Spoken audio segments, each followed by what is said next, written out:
Hello world, Fish Fillet here, and today we are going to be reviewing the game Tower of Guns. Tower of Guns is a roguelike first-person shooter, so that means it's a first-person shooter like literally every popular game out right now. Call of Duty, Halo, we're looking at you guys. But unlike those games, literally everything in this game is randomized, from the map design to the enemies to the bosses to the perks and upgrades. Everything is random. The credits say it was made by two guys, Joe and Mike Mirabello. Mike apparently did the music. Joe must have done everything else. So props to him and props to those guys. In this game, it follows a basic structure. Walk into a room, clear out all the enemies, go to the next room, clear out all the enemies, eventually come to a boss room, kill the boss, and repeat over and over again. There are several different game modes that add different perks, but the basic game structure never really changes. So with that, let's move on. Alright, this being the second video, I've already reviewed what I did for the first video and decided to add in another section. We're going to evaluate the game fun formula. This is the formula that I believe the developers were following in trying to get us as gamers to enjoy the game. So let's go ahead and show that on screen right about now. Alright, so we see that f of p equals in parentheses L plus H times PR divided by R. What this roughly translates to is fun equals loot plus humor inside parentheses times progress divided by random. And now hopefully through the rest of the game review you will see why I settled on that formula. Starting off with what doesn't quite work for me, the randomization doesn't quite do it for me. There are some secrets that will become impossible to get because of the random nature of getting perks that you need to get them, i.e. upgrading your jumps. Also, the randomization makes the difficulty spike and go down through different playthroughs. It's kind of like the dying person's heartbeat. It just is all over the place. Another thing is that there's an imbalance of the guns, the perks that you get, and the effectiveness in the areas that you'll be in. I guess this is meant to give the game kind of an easy and hard mode, but really it just means that some things just suck, and it sucks to play with them, and it kind of breaks the game for me.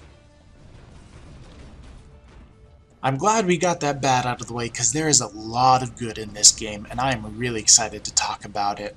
This game's been on my computer for quite a bit now, and I've always enjoyed coming back and just popping in an hour or so of random matching whenever I had time, but not enough time to really get into a more serious game. The first thing that I want to mention that really worked for me is how this game's unlocks and progression system. It's turning me into a completionist. I'm not a completionist. Usually I beat a game and then I'm done with it. But gosh dang it, I need to keep coming back to unlock every single gun and every single perk, and it's really killing me because that's not my style and I don't have the time for that. Also in this game, one of the strongest points is the humor of it is amazing. You get this funny dialogue at the beginning and ending of every single stage. You also, in the loading screen in between, get these funny random messages. In my opinion, that's one of the strongest points of this game, is the weird random stuff that's just going to pop up on screen. You're gonna be like, what the crap, who thought of this? It must have been like a rabbit on LSD or something. Wow, I'm really bad at the metaphors today, or analogies.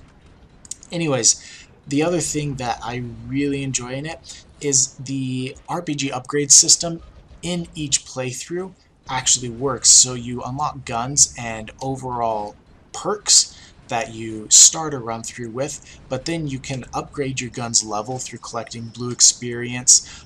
You also get different perks for your gun and different items, and then you pick up badges which just make your character more of a BA and break the game a little bit more every single time, and this works. It's what keeps you going. You always want to be getting better luck, better armor, better health, and a much meaner and nastier gun. So overall, this game does a lot of things right, and I really enjoyed it and kept coming back to it. So here we are now at the fixes.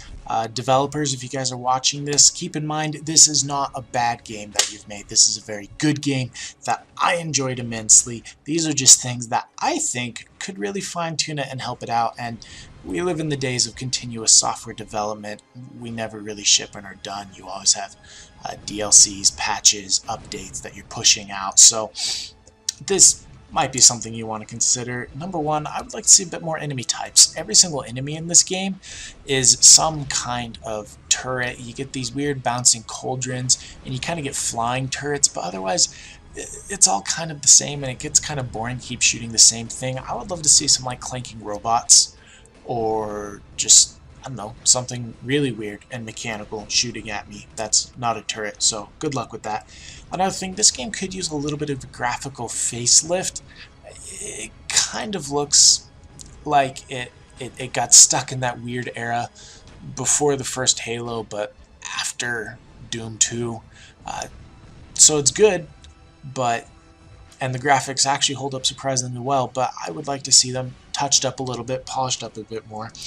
Finally, this is the most general thing that I would fix, and it's not going to be very helpful, but I would just fine-tune the randomization algorithms, really hone them in on the difficulty you're looking for. Look at every single gun, look at the difficulty badges the person's picking up, whether they're lowering the difficulty, raising it, and then really fine-tune everything this person collects and gets in the game and the enemies they encounter around this difficulty.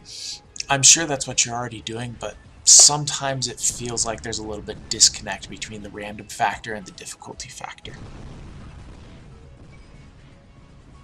Alright, we made it through another review. Time for me to try to be enthusiastic and not monotone and give the final score! So the final score of this game, as every other game, means absolutely nothing. Nobody paid attention to it. It's just wrapping this up and establishing it as a review. So with that said, our score is don't want to uninstall, not sure if I want to keep playing. With that being said, I love this game. I want to keep coming back. I want to unlock that stinking tank gun, but I've died quite a few times. I'm kind of done with it, kind of moved past it, so it's good. It's kept me coming back.